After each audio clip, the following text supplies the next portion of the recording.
news shakes up the world of weight loss medications in the UK.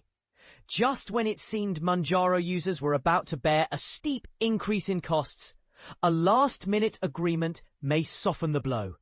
For many patients, the price of staying on this sought-after treatment was about to skyrocket. But here's where it gets interesting. Eli Lilly, the pharmaceutical company that produces Mounjaro, a medication currently in high demand for its weight loss benefits, recently made headlines by announcing a massive hike in its listed prices, with some doses rising up to 170%. To put it simply, the monthly cost for the highest dose could have soared from £122 to an eye-watering £330. The uproar was immediate, with patients and pharmacies alike. Worried about the accessibility of this medication many have come to rely on. But just as concern was peaking, a new development emerged. Eli Lilly has now offered UK suppliers the highest dose at £247.50, a significant discount from the initially threatened price. While this doesn't mean patients will pay that wholesale amount directly, since pharmacies and private clinics will still add their own fees, it does suggest the out-of-pocket increase won't be as drastic as once feared. Why was this price surge even on the table? Eli Lilly defended their move by pointing out the relatively lower UK prices compared to Europe and the US. This classic international pricing controversy isn't new. Remember, even former US President Donald Trump decried how much Americans were charged for the very same drugs available cheaper abroad, threatening action against the pharmaceutical sector unless they changed their pricing strategies. And here's a key point that might surprise many. The new deal only applies to private sales. The National Health Service, NHS, isn't affected, as it secures medicines through separate negotiations, often obtaining much lower prices for treatments prescribed through official channels. For those unfamiliar with how Mounjaro works, it's a once-weekly injection designed to curb appetite, helping users shed up to 20% of their body weight.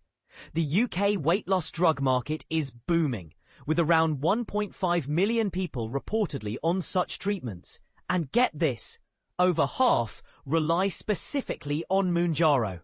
Most pay for these drugs out of their own pockets, purchasing them from online providers or local pharmacies, not through the NHS. Eli Lilly has stated that they're actively collaborating with private providers to ensure the medicine remains as affordable as possible, and they expect those savings to be passed along to patients starting in September.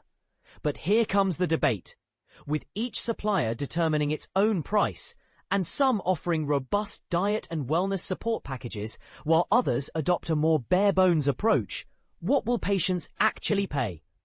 Early reports suggest that, for many customers, increases for higher doses might stay under 50%. Lower doses could see even smaller jumps. Is this discount enough to soothe patient worries? Or is any increase unacceptable given the current financial climate? Olivier Picard of the National Pharmacy Association has weighed in, emphasizing that pharmacies are committed to protecting patients during these changes.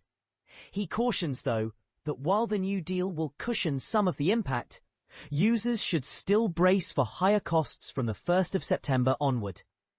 We're working hard behind the scenes to minimize disruption and explore every avenue to support our patients, he said. And this is the part most people overlook.